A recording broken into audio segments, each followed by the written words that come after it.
Karena itu setiap orang yang tetap berada di dalam Dia tidak berbuat dosa lagi. Setiap orang yang tetap berbuat dosa tidak melihat dan tidak mengenal Dia. Anak-anakku, janganlah membiarkan seorang pun menyesatkan kamu. Barang siapa yang berbuat kebenaran adalah benar, sama seperti Kristus adalah benar. Satu bagian lagi saudara dalam surat 2 Timotius pasal yang kedua ayat yang ke-20 sampai 21. 2 Timotius 2 ayat 20 sampai 21. Dalam rumah yang besar bukan hanya terdapat perabot dari emas dan perak, melainkan juga dari kayu dan tanah. Yang pertama dipakai untuk maksud yang mulia, dan yang terakhir untuk maksud yang kurang mulia. Jika seorang menyucikan dirinya dari hal-hal yang jahat, ia akan menjadi perabot rumah untuk maksud yang mulia. Ia dikuduskan, dipandang layak untuk dipakai tuannya dan disediakan untuk setiap pekerjaan yang mulia. Sedemikian jauh pembacaan firman. Mari kita berdoa sekali lagi, mohon pimpinan Tuhan untuk kita boleh memahami ayat-ayat ini. Tuhan, sebagai murid-Mu, kami rindu di tahun ini kami boleh bertumbuh dan kami boleh giat melayani-Mu ya Tuhan. Namun hari ini ya Tuhan, kami rindu Tuhan kemudian menyapa kami melalui kebenaran firman-Mu, apa yang Tuhan kehendaki untuk terjadi dalam hidup kami. Kami mau ya Tuhan, hidup kami semakin dimurnikan, dikuduskan, disucikan, agar kami siap dipakai untuk melakukan kehendak-Mu, untuk menggenapi rencana-Mu di dalam hidup kami.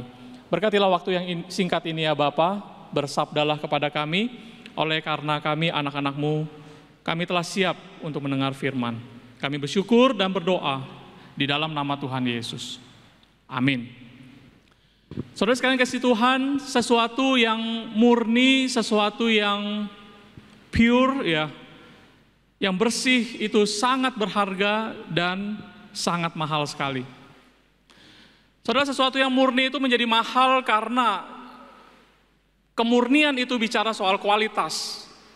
Dan di dalam sesuatu yang bersih sekali, yang murni, di situ akan memiliki sebuah dampak, khasiat, manfaat, kegunaan yang maksimal bagi siapa saja yang membutuhkannya. Saya suka menonton bulu tangkis, saudara ya. Jadi beberapa atlet, kadang-kadang beberapa atlet membuat vlog begitu, membuat YouTube. Saya ikutin begitu ya. Salah satu atlet yang dari Denmark, saudara. Ada hal yang menarik saya ikuti, kemanapun dia bertanding di kejuaraan-kejuaraan dunia, di negara manapun saudara, mulai dari persiapan dia kalau dia vlog dari kamar hotel, tempat dia berlatih, sampai pada saat bertandingan, saya menemukan bahwa dia selalu membawa air minum mineral yang sama, yang merek tertentu itu, begitu. Ya. Saya bertanya-tanya apa di negara-negara tertentu itu nggak ada air minum, begitu ya, sampai dia harus bawa kemana-mana satu merek air mineral. Yang ini mereknya memang terkenal ya, terbuat dari, kalau nggak salah tuh diimpornya dari pegunungan Alpen, dari Prancis. Harganya mahal, saudara. Tapi dia kemana-mana dia minum itu. Kenapa, saudara? Saya percaya karena dia sebagai seorang atlet yang menuntut performa, stamina, kekuatan, kesehatan tubuh yang maksimal, dia harus pastikan semua asupan yang masuk ke dalam tubuhnya itu, termasuk cairan air, saudara, itu harus yang terbaik. Kadang-kadang saya suka iseng, saya coba search, ini kenapa sih merek ini mahal sekali ya? Karena ternyata air mineral itu, saudara, tidak diproses lagi. Jadi murni dari mata air pegunungan, masuk ke dalam kemasan dan dijaga kualitasnya. Tidak ada campuran dari bahan-bahan apalagi ke dalamnya. Jadi itu benar-benar air yang murni. Katanya kalau dilihat sampai ke struktur molekul airnya itu sangat bagus sekali. Dan ketika diminum itu bisa sampai membawa oksigen masuk ke dalam darah. Begitu saudara ya. Saya bukan promosi, tetapi dipakai karena kemurniannya dan itu memberi manfaat yang besar bagi orang yang menggunakannya. Saudara, kalau saya pergi perjalanan misi ke Kalbar, ke Pontianak, seringkali kalau di tempat makan, di sana kan terkenal dengan jeruk Pontianak. Kalau di tempat makan saya selalu pesan jeruk murni. Saya pesan sama siapa saja kalau masuk ke tempat makan itu. Pokoknya saya nggak mau campur, jangan dicampur air, jangan dicampur es, jangan dicampur gula. Saya mau jeruk murni. Kadang-kadang harganya bisa 3 atau 4 kali lebih mahal daripada es jeruk yang kalau kita pesan biasa, begitu saudara. Saya bayar itu. Kenapa? Karena dalam perjalanan pelayanan keluar kota saya butuh stamina, saya butuh vitamin C, saya perlu jeruk yang murni. Atau misalkan kadang-kadang kalau pulang ke Jakarta, mampir dulu ke toko oleh-oleh. Awalnya sih dulu suka jajan yang apa-apa gitu ya. Tapi terakhir-terakhir kalau pergi ke situ, saya cari madu, saudara, madu hutan Kalimantan. Saudara yang tahu pasti tahu, ya madu hutan Kalimantan itu punya khasiat yang berbeda, karena jenis lebah yang menghasilkan madu itu berbeda dengan yang ada di pulau-pulau lain. Saudara, kalau itu murni, itu khasiatnya luar biasa, menjaga stamina tubuh. Satu kotak kecil, saudara, tidak sampai 1 liter kayaknya ya, harganya 300.000. Itu jauh sekali dari madu-madu yang kita ketemu di minimarket. Kalau kita paling puluhan ribu begitu ya. 300.000 saudara satu kotak kecil. Itu pun kita beli juga. Kenapa? Karena manfaat, khasiat, kegunaan yang maksimal saudara. Bagi kita yang membutuhkannya.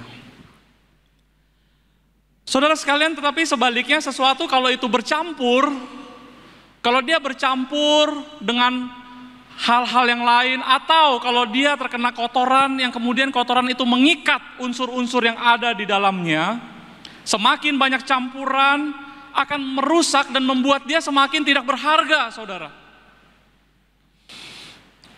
Kenapa tidak berharga?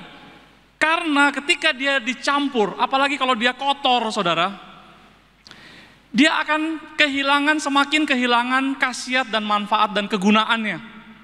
Saudara mau jual semurah apapun, sesuatu yang sudah bercampur, apalagi kotor saudara, apalagi sudah bau, tidak mungkin kita akan bayar, kita akan beli sesuatu itu. Karena dia sudah kehilangan fungsi dari keberadaannya, dia sudah rusak.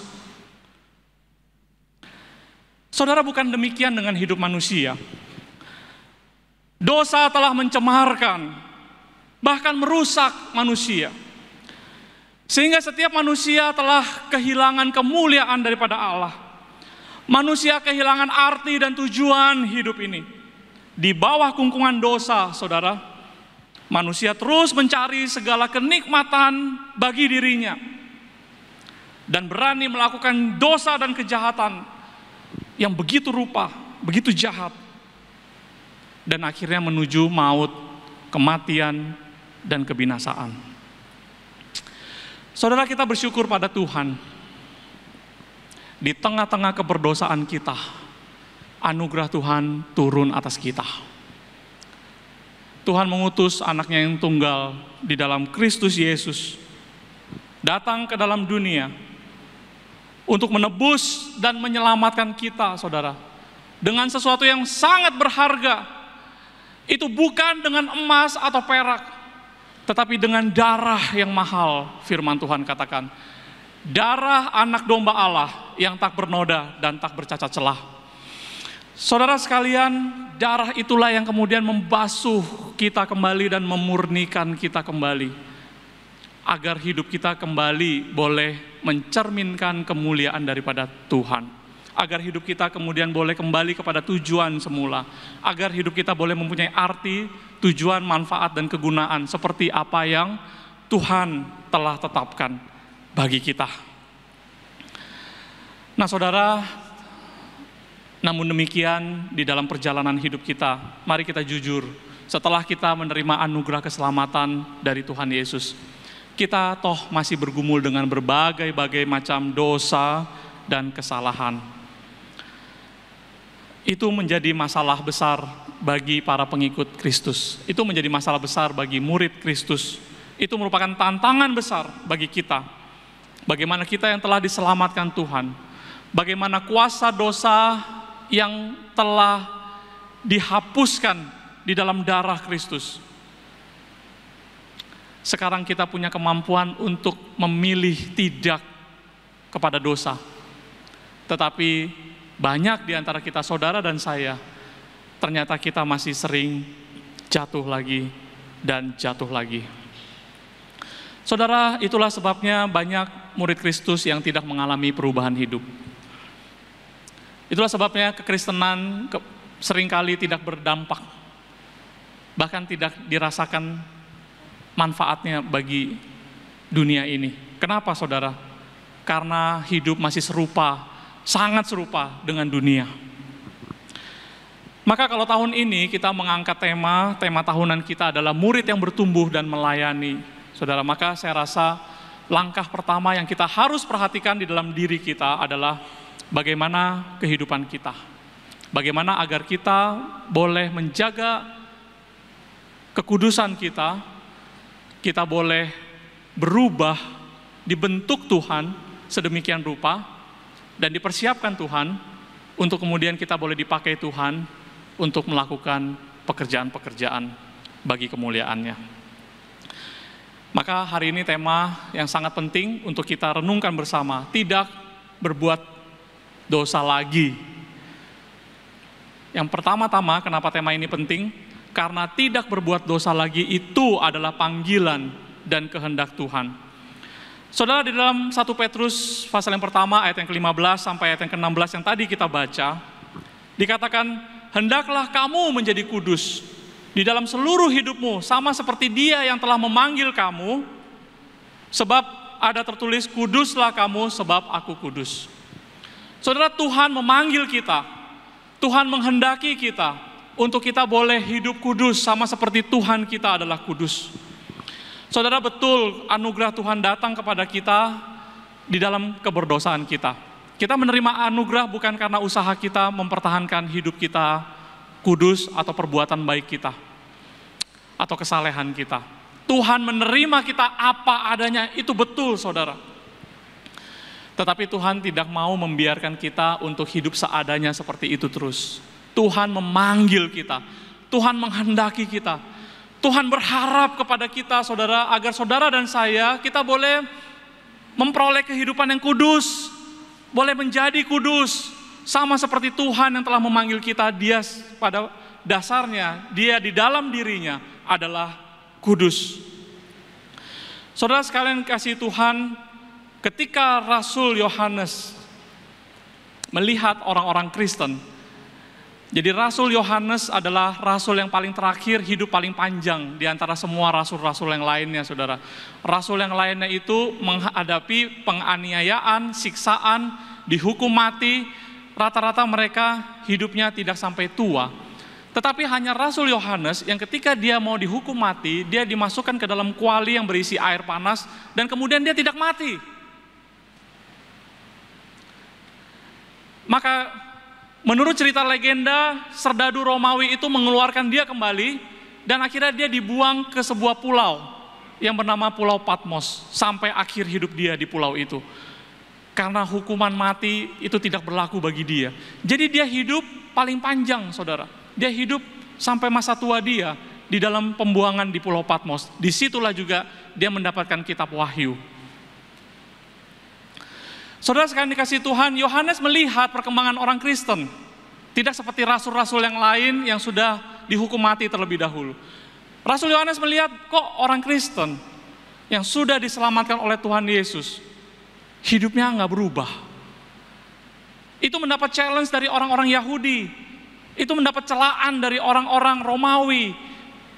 Katanya diselamatkan oleh anugerah darah Kristus. Kristus adalah Mesias. Tapi setelah percaya dengan Kristus, hidupnya nggak berubah. Maka Rasul Yohanes ketika menulis surat 1, 2, 3 Yohanes, dia memperhatikan hal ini. Dia tuliskan, barang siapa yang sudah hidup di dalam Kristus, dia tidak berbuat dosa lagi. Barang siapa lahir dari Allah, dikatakan, adalah anak-anak Allah. Anak-anak Allah tidak berbuat dosa lagi. Tetapi mereka yang masih terus hidup dalam dosa tidak mengenal Dia, dikatakan, tidak mengenal Kristus. Bahkan dikatakan, mereka yang terus berbuat jahat tidak lahir dari Allah, melainkan lahir dari iblis. Karena iblis telah berbuat dosa daripada mulanya. Saudara sekalian dikasihi Tuhan, inilah firman yang begitu, dorongan yang begitu kuat yang Rasul Yohanes harapkan terjadi bagi para jemaat mula-mula pada saat itu. Hai kalian, jangan berbuat dosa lagi. Mereka yang tetap berada di dalam Dia tidak berbuat dosa lagi. Saudara, ayat ini kemudian banyak disalah mengerti. Tidak berbuat dosa lagi menimbulkan pertanyaan, apa betul seorang yang telah percaya kepada Kristus bisa tidak berbuat dosa lagi? Dalam pengertian bagaimana seorang itu tidak berbuat dosa lagi, saudara? Maka jelas Rasul Yohanes tidak sedang mengatakan bahwa orang yang telah lahir baru bisa tidak berbuat dosa lagi seumur hidupnya. Bukan itu. Orang masih bisa jatuh ke dalam dosa. Karena Rasul Yohanes sendiri di bagian yang lain pernah mengatakan begini, saudara. 1 Yohanes pasal yang pertama ayat yang ke-8 dan ayat yang ke-10. Setiap orang yang mengatakan bahwa dirinya tidak berdosa, dia adalah seorang penipu. Itu kata Rasul Yohanes. Dan kebenaran tidak ada dalam diri dia.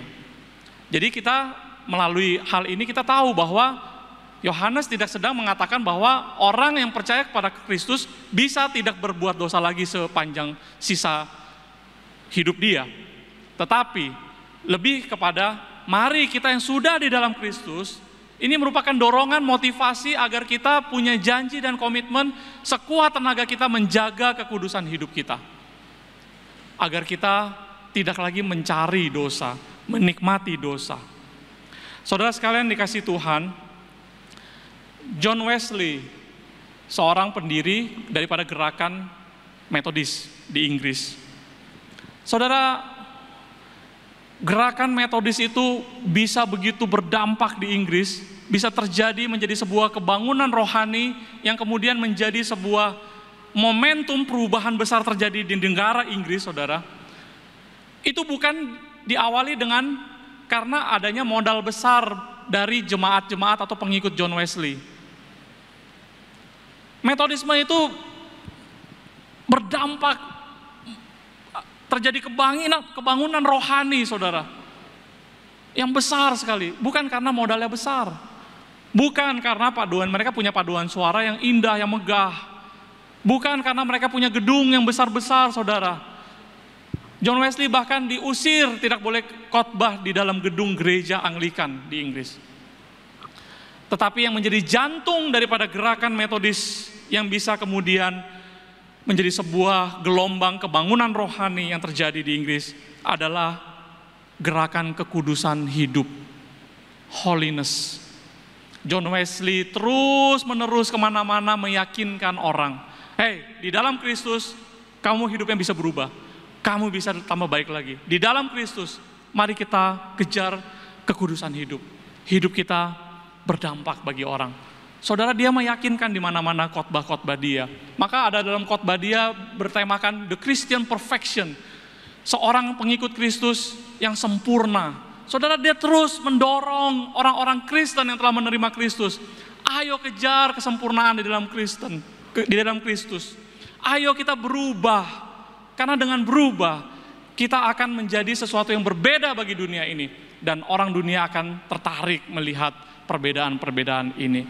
Bagaimana bisa menjaga kekudusan hidup di tengah-tengah perubahan gelombang era industri di Inggris. Saudara, ketika orang mulai berpikir dengan akal logika di Eropa, saudara, maka John Wesley yang berteriak-teriak, tetap pertahankan iman, percaya kepada Tuhan, hidup berubah, karena hanya melalui Kristuslah hidupmu bertambah baik, bukan karena revolusi industri hidupmu bertambah baik.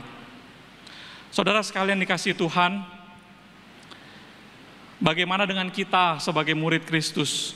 Apakah kita telah meresponi panggilan Tuhan untuk kita hidup kudus, agar kita boleh menjaga kekudusan hidup kita? Saudara, jangan anggap enteng tentang dosa. Banyak di antara kita menganggap, manusiawi lah, semua orang juga melakukan dosa ini. Kalau dalam situasi seperti ini, semua orang juga melakukannya. Manusiawi lah, termasuk kita orang Kristen. Saudara, jangan anggap remeh dan enteng terhadap dosa. Kita sudah diselamatkan Tuhan. Jangan lagi kita hidup tanpa pertobatan atau sama dengan dunia ini.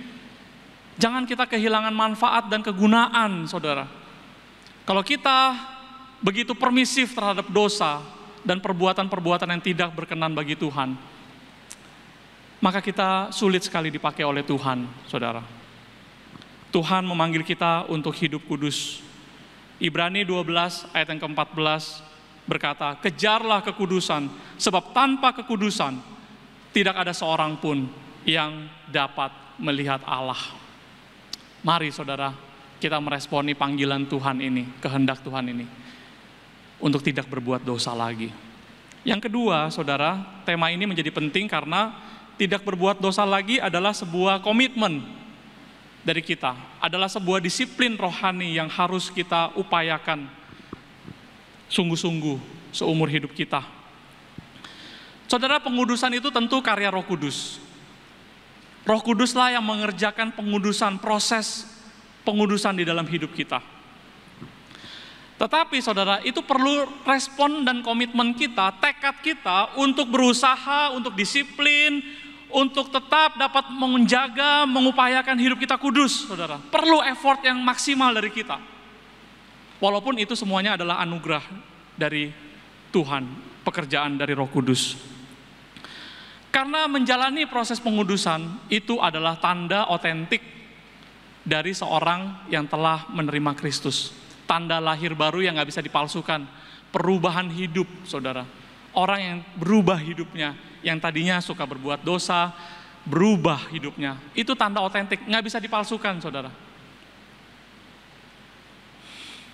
Dan ini juga adalah perbedaan yang tajam antara iman Kristen dengan iman kepercayaan yang lain. Saudara coba perhatikan baik-baik.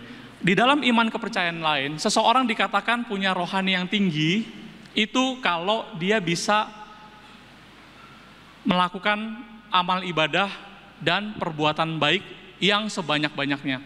Orang kalau bisa sanggup melakukan itu, dia bisa berbuat kebaikan demi orang lain, dia bisa berbuat amal ibadah bagi orang lain, dia punya kerohanian yang tinggi, dia udah gak memikirkan dirinya sendiri. Saudara, itu beda dengan iman Kristen. Iman Kristen gak langsung ke situ. Di dalam iman Kristen, tanda-tanda kerohanian adalah seseorang yang telah menerima anugerah keselamatan dari Kristus, itu mengalami proses pengudusan hidup.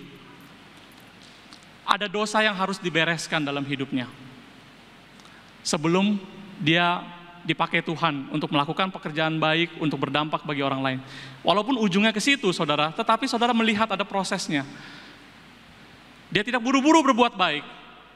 Tunggu dulu, terima Kristus, bereskan dosa, berproses dalam proses pengudusan, baru berdampak, berbuat baik sebanyak-banyaknya.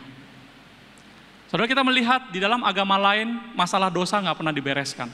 Itulah sebabnya orang bisa berbuat sebaik-baiknya, sebanyak-banyaknya perbuatan baik, memperhatikan orang lain. Itu sebetulnya apa, saudara? Untuk menutupi rasa bersalah dia karena perbuatan dia yang jahat, dosa yang luar biasa. Untuk mengkompensasi itu, saudara, dia lakukan perbuatan baik yang sebanyak-banyaknya kemana-mana. Sehingga orang melihat dia, wah, dia orang baik, dia orang yang sangat rohani sekali. Tetapi dosa, masalah dosa nggak pernah dibereskan. Saudara, orang Kristen juga banyak yang seperti itu, walaupun nggak percaya kepercayaan agama lain, tetapi hidupnya mirip. Setelah menerima Kristus, ternyata dia baru sadar, wah, berubah itu susah, wah, sulit ya berubah ternyata. Kalau begitu, untuk mengkompensasi semua dosa dan kesalahan saya akan berbuat baik sebanyak-banyaknya, melayani orang lain dan melakukan pekerjaan-pekerjaan yang luar biasa.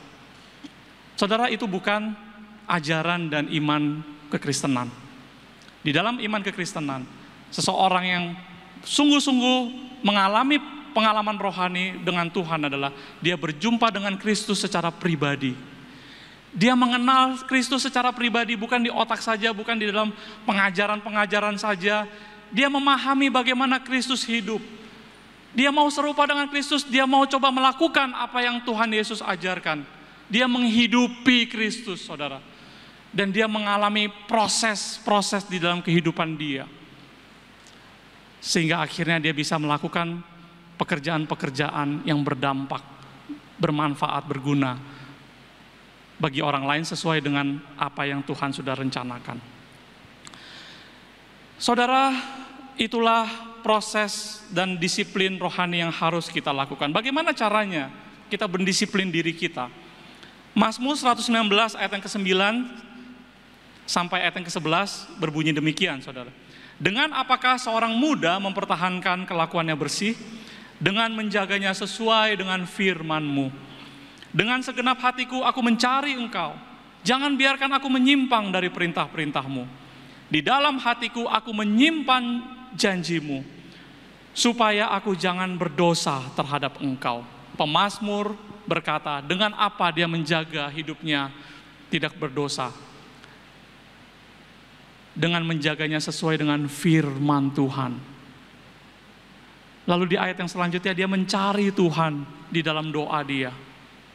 Saudara, disiplin membaca firman dan doa itu nggak boleh lepas dari kita sebagai murid Kristus. Kalau kita mau mengejar proses pengudusan hidup, kalau kita mau merealisasikan firman Tuhan ini, tidak berdosa lagi, kita nggak boleh lepas dari membaca firman dan berdoa setiap hari. Kita perlu menghadirkan Tuhan di dalam setiap pergumulan hidup kita setiap hari. Tuhan Yesus dalam Yohanes pasal yang ke-15 ayat yang ke-3 berkata, kamu memang sudah bersih karena firman yang telah kukatakan kepadamu. Kita dibersihkan oleh firman Tuhan, saudara. Firman Tuhan itu meneguhkan kita, menguatkan kita di tengah-tengah berbagai situasi hidup yang kita sedang hadapi.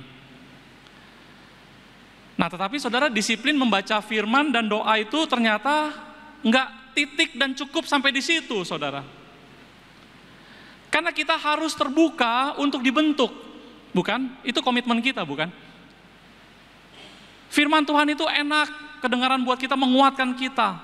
Tetapi kita juga harus mengalami proses itu, saudara. Dan ini adalah bagian yang sulit, bagian yang paling menyakitkan dari semua proses. Bagian di mana firman Tuhan akan membentuk kita. Kita harus terbuka untuk dibentuk. Bagian di mana karakter kita, ego kita, manusia lama kita diperhadapkan dengan karakter Kristus. Wah, saudara, butuh anugerah dari Roh Kudus, butuh kesabaran yang tinggi sekali, kerendah hatian kita untuk menerima proses pembentukan Tuhan. Saudara, kita kembali ke Rasul Yohanes, di Pulau Patmos ketika dia menuliskan wahyu dari Tuhan, di Wahyu pasal yang ke-10 ada kejadian yang sangat menarik sekali. Singkat saja karena waktu, saya tidak membacakan ayat-ayat ini, tetapi saudara boleh catat dan saudara boleh pelajari itu di rumah. Wahyu pasal yang ke-10 ayat yang ke-8 sampai ayat yang ke-10. Jadi Tuhan di dalam penglihatannya berkata kepada Rasul Yohanes, pergilah, mintalah kepada malaikat Tuhan gulungan kitab. Jadi Yohanes mencari malaikat untuk meminta gulungan kitab sekarang. Ketika dia ketemu dengan malaikat, malaikat bukan hanya memberikan kepada Rasul Yohanes gulungan kitab, tetapi malaikat meminta Yohanes untuk makan kitab itu. Karena diperintahkan untuk makan, saudara, dia habis ambil gulungan kitab ini, dia makan. Apa dikatakan Yohanes dalam Wahyu pasal yang 10? Ketika aku memakannya, rasanya di mulut itu manis sekali seperti madu.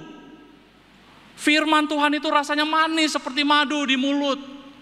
Tetapi ketika firman itu sudah ditelan sampai ke perut dia, saudara, ketika firman Tuhan itu masuk ke perut dia, dikatakan rasanya kemudian pahit sekali di perut ini. Saudara, apa artinya? Artinya firman Tuhan itu indah dan enak didengar, saudara, menguatkan kita, enak diperkatakan. Firman Tuhan itu selalu enak sekali, manis sekali untuk diperkatakan, diajarkan, didengarkan, diterima, saudara. Tapi begitu firman itu harus berproses dengan diri kita, dengan tubuh kita, itu akan menjadi pahit sekali rasanya, saudara. Saudara, pahit sekali rasanya ketika kita harus mengampuni orang yang bersalah kepada kita, sebagaimana Tuhan Yesus telah mengampuni kita.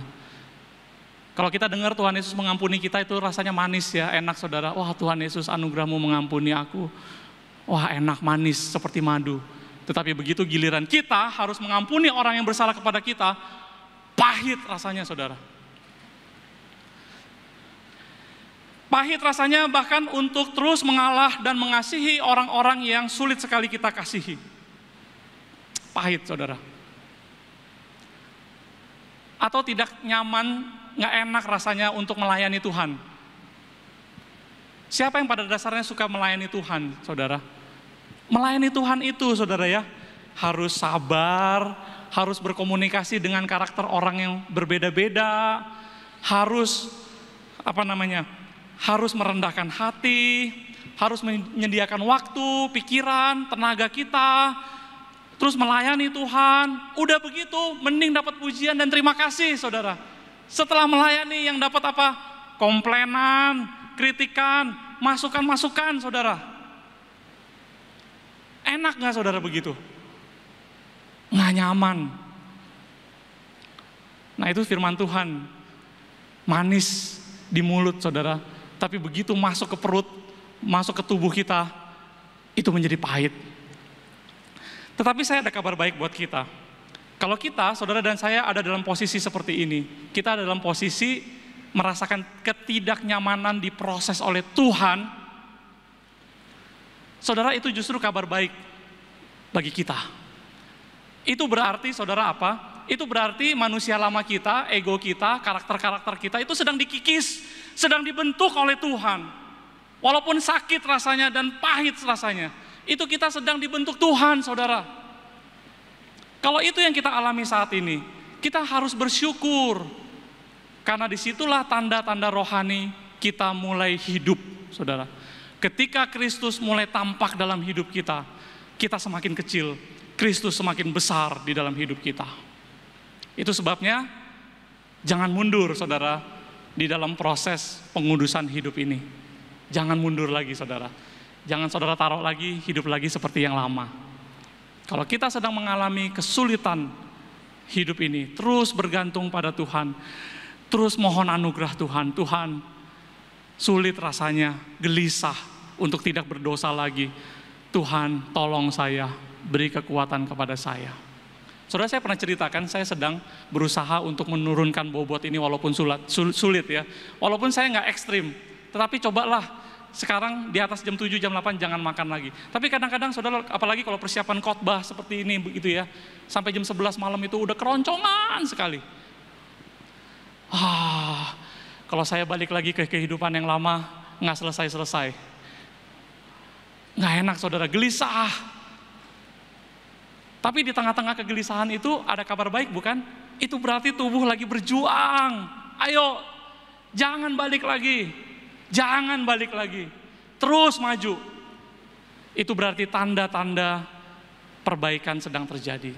Maka saudara, hari ini kalau saudara sedang menghadapi berbagai pergumulan di dalam hidup ini, khususnya ketika saudara mau berusaha hidup semakin benar di hadapan Tuhan, saudara jangan mundur. Mari kita tetap maju. Tetap berdoa, mohon Tuhan terus kuatkan kita. Dan disiplin selanjutnya adalah bagaimana kita menjaga kekudusan hidup kita ini harus di dalam komunitas. Saudara, nggak ada yang bisa bertahan untuk maju sendirian, saudara. Kekudusan itu nggak pernah terjadi secara personal. Kenapa, saudara? Karena kita semua bisa klaim diri kita benar kok. Benar nggak? Kita bisa klaim, saya yang benar, semua orang lain salah. Tapi kan butuh penilaian dari orang, sebenarnya kita benar apa enggak. Dan jujur, saudara, seringkali kita nggak bisa lihat apa yang sebetulnya orang lain bisa lihat di dalam diri kita. Kita butuh orang-orang lain untuk membantu kita, untuk ikut mengawasi kita, agar hidup kita bisa berjalan di jalan yang benar. Terus terang saudara, kita tidak bisa mendengarkan nasihat dari semua orang. Nggak bisa. Bahkan kita kadang-kadang tidak mau dengar banyak nasihat dari semua orang. Hanya orang-orang tertentu yang kita mau dengar perkataannya, bukan? Itulah orang-orang lingkaran dekat dengan kita. Itu sebabnya saudara, pastikan saudara punya orang-orang lingkaran dekat itu yang sehat, sebuah komunitas yang sehat, yang membangun, yang bisa saling menjaga kehidupan saudara dan saya. Saudara, kita butuh komunitas untuk saling menjaga. Kita nggak bisa sendirian, saudara. Nah, kalau itu sudah terjadi, maka kita masuk ke poin yang terakhir. Kenapa tema tidak berbuat dosa lagi ini menjadi penting buat kita? Karena tidak berbuat dosa lagi akan membuat hidup kita berdampak secara maksimal. Kalau kita sudah disucikan, dimurnikan, dibentuk oleh Tuhan, kita mengalami perubahan hidup. Saudara, disitulah kita sudah siap dipakai oleh Tuhan untuk menggenapkan rencananya yang mulia itu. Saudara, Tuhan tidak pernah mau pakai orang yang tinggi hati, sepinter, sehebat apapun dia. Alkitab menceritakan kepada kita bagaimana orang-orang yang pernah dipakai oleh Tuhan. Tuhan pernah pakai orang yang kaya, Tuhan pernah pakai orang yang tidak punya apa-apa. Tuhan bisa pakai orang yang pintar, seperti Rasul Paulus, tapi Tuhan juga bisa pakai orang yang pendidikannya rendah, nelayan seperti Rasul Petrus. Saudara, yang Tuhan pakai adalah orang-orang yang bersedia dibentuk oleh Tuhan. Dan pertanyaannya, apakah kita mau dipakai Tuhan untuk pekerjaannya yang mulia itu? Di bagian terakhir firman Tuhan, bagian ketiga yang tadi kita baca di awal, yang saya bacakan, dikatakan di dalam sebuah rumah ada perabot-perabot yang terbuat dari emas, perak, kayu, dan tanah. Perabot yang terbuat dari emas dan perak itu biasa untuk melayani tamu, untuk sesuatu yang dipakai untuk sesuatu yang mulia, saudara. Tetapi perabot yang terbuat dari kayu dan tanah itu biasa dipakai oleh tuan rumah, ya, karena harganya lebih murah. Kalau dipakai hari-hari rusak, lebih murah ongkosnya lagi. Tapi yang bagus, yang dari emas dan perak, hanya bagi peristiwa-peristiwa penting saja, yang mulia. Nah, ketika Paulus berkata, di rumah besar, ada perabot terdiri dari emas, perak, kayu, dan tanah. Paulus bertanya, mana yang Tuhan pakai? Kalau kita orang dunia berkata, tentu dong Tuhan pakai yang emas atau yang perak. Tapi Paulus tidak menjawab demikian. Mana yang Tuhan pakai? Di ayat yang ke-21 dari 2 Timotius pasal yang kedua, Paulus berkata, jika seorang menyucikan diri dari hal-hal yang jahat, dialah yang Tuhan pakai untuk pekerjaan yang mulia. Jadi perabot yang mana yang Tuhan pakai? Perabot yang bersih, saudara. Terbuat dari emas pun kalau itu kotor, Tuhan tidak pakai. Tetapi walaupun terbuat dari tanah, kalau itu bersih, Tuhan pakai. Maka firman Tuhan berkata, jika kita menyucikan diri dari hal-hal yang jahat, maka kita akan dipakai Tuhan untuk pekerjaannya yang mulia. Saudara, tujuan hidup dan arti hidup yang lebih indah, yang mana lagi? Yang lebih indah daripada kalau hidup kita dipakai Tuhan untuk pekerjaan Tuhan yang mulia. Saya tutup dengan sebuah kisah.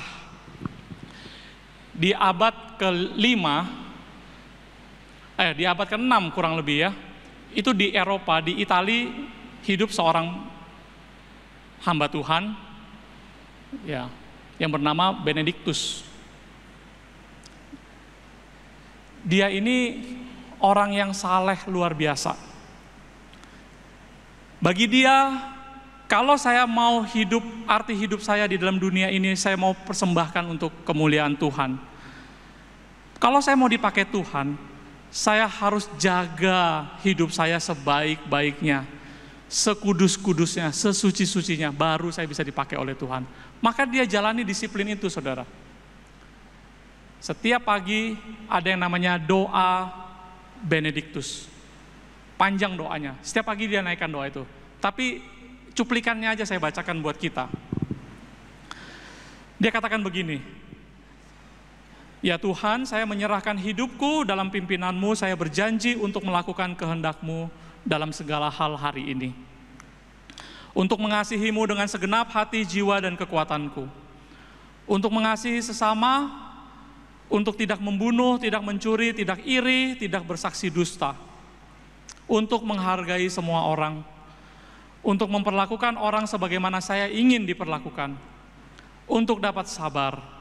Untuk dapat berbuat baik sebanyak-banyaknya. Saya tidak mau bermusuhan, tetapi saya mau mengasihi orang yang memusuhi saya. Saya mau menjadi penjaga kedamaian. Saya mengaku dosa-dosa yang telah saya perbuat. Saya tidak mau hanyut dalam nafsu kedagingan. Saya selalu waspada terhadap kuasa si jahat. Saya tidak mau menyia-nyiakan waktu dan anugerah-Mu hari ini. Mohon Tuhan beranugerah. Amin." Saudara, sebetulnya doanya panjang, tetapi itu doa yang dibaca setiap pagi sebelum dia beraktivitas. Itu sekarang menjadi doa juga, doa wajib umat Katolik dalam hari-hari tertentu. Itu ada yang namanya the prayers of Saint Benedict, begitu ya. Doa dari Benedictus, begitu.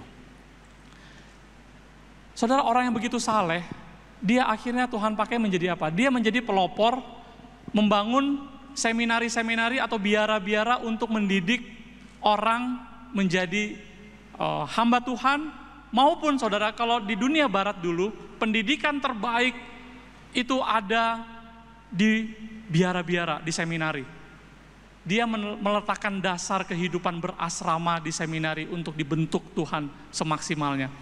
Dia peletak dasar itu, saudara, sampai hari ini biara-biara di gereja Katolik atau seminari-seminari sekolah teologia yang berasrama, saudara, punya prinsip-prinsip kehidupan rohani yang masih ada sisa-sisa peninggalan dari Benedictus. Dia juga orang yang kemudian menjadi pelopor, ada kita kenal ora et labora, saudara, bekerja sambil berdoa. Bagi Benedictus, kalau kita mau efektif bekerja, kalau kita mau efektif melakukan pekerjaan, maka kita harus menjaga pekerjaan itu tetap dalam kesadaran kehadiran Tuhan ada di situ. Jadi sambil bekerja kita harus sambil berdoa. Disitulah kita akan mendapatkan tingkat efektivitas tertinggi sebagai manusia yang bekerja.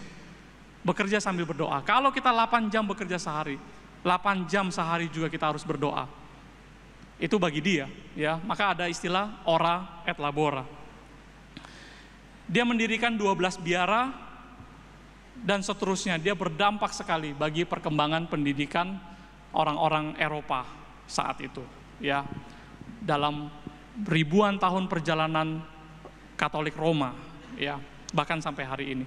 Saudara, yang menarik, ada seorang teman hamba Tuhannya yang lain yang bernama Florentius. Kita nggak pernah dengar nama ini, tapi kalau kita baca-baca kehidupan cerita ini, ada selama hidupnya seorang rekan hamba Tuhan loh, saudara, ya, bernama Florentius. Dia sangat iri terhadap dampak kehidupan pelayanan yang luar biasa yang dialami oleh Benedictus. Jadi Florentius ini iri sekali, ingin menyingkirkan orang ini, Benedictus. Dengan cara bagaimana, dengan cara politik, dengan cara apa, dia mau menyingkirkan orang ini. Tapi gagal terus, saudara. Sampai suatu ketika, dia mau ajak makan dan ditaburi racun dengan maksud membunuh Benedictus. Saudara, ini hamba Tuhan loh. Benedictus nggak tahu dia lagi diracun, tapi karena dia orang saleh, rotinya ditaburin racun padahal. Sebelum dia sebelum dia makan, dia angkat rotinya, saudara. Dia mengucap syukur. Ketika dia angkat rotinya, ada burung gagak datang dan mengambil roti itu. Memang dia seringkali juga kasih makan burung gagak dengan cara dia mengangkat roti, saudara. Tapi karena waktu itu dia mau makan roti ini, pemberian dari Florentius, dia angkat, dia ucap syukur, burung gagak datang mengambil roti itu. Ya rotinya nggak ada, ya udah dia mau minum. Minumannya juga ditaburin racun. Ketika diangkat, dia sebelum minum, dia doa dulu saudara. Dia mengucap syukur, tiba-tiba gelasnya pecah. Nggak jadi minum.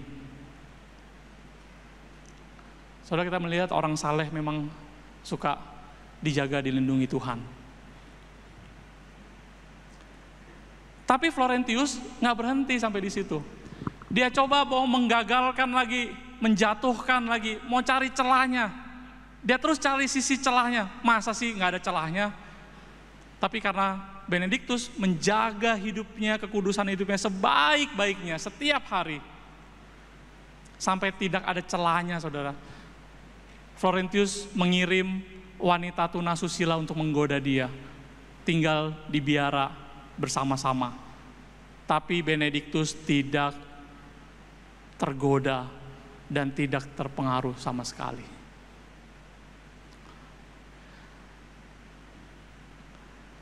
Saudara, hari ini dunia mengingat Benediktus sebagai seorang hamba Tuhan yang kudus, yang berdampak luar biasa. Teman-teman kita dari Katolik menghormati dia sebagai Saint Benedict. Nama dia juga salah satu patron yang dipakai oleh Paus. Beberapa waktu lalu, Paus yang baru meninggal berasal dari Jerman, menempelkan namanya Paus Benediktus, saudara. Dunia mengingat Benediktus sebagai orang yang begitu dihargai karena kesalehan dan dampak yang luar biasa. Tetapi siapa yang ingat seorang hamba Tuhan juga yang bernama Florentius? Nggak ada yang ingat, saudara. Kalau diingat pun juga adalah perbuatan-perbuatan jahatnya yang selalu diingat. Saudara sekalian dikasih Tuhan, sudah semurni apa kita saat ini?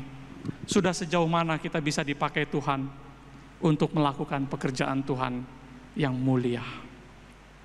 Saya rindu di tahun ini Jemaat Immanuel boleh menjadi jemaat yang bertumbuh, boleh menjadi jemaat yang melayani Tuhan, yang dimulai dengan jemaat yang sungguh-sungguh menjaga hidupnya kudus di hadapan Tuhan. Tuhan memberkati kita. Amin. Mari kita berdoa. Tuhan, kami bersyukur untuk firman yang telah kami boleh dengarkan. Kami rindu ya Tuhan, mengalami proses pembentukan Engkau di dalam hidup kami. Kami tidak mau hidup lagi terus-menerus menikmati dosa. Kami mau sungguh-sungguh ya Bapa, berjanji di hadapan-Mu, kami tidak lagi mau berbuat dosa. Sebentar jikalau kami akan menerima sakramen perjamuan kudus, Tuhan berkatilah kami yang tidak layak ini ya Tuhan. Tetapi oleh anugerah-Mu, Tuhan Engkau memerintahkan kami untuk melakukan sakramen ini, agar kami senantiasa ingat Engkau pernah datang ke dalam dunia, menebus kami, untuk kembali menyucikan kami, memurnikan kami kembali, agar kemudian ya Tuhan, dengan kekudusan yang datang daripada Engkau, kami siap dipakai untuk pekerjaan-Mu yang mulia itu. Terpuji nama-Mu, di dalam nama Tuhan Yesus kami berdoa. Amin.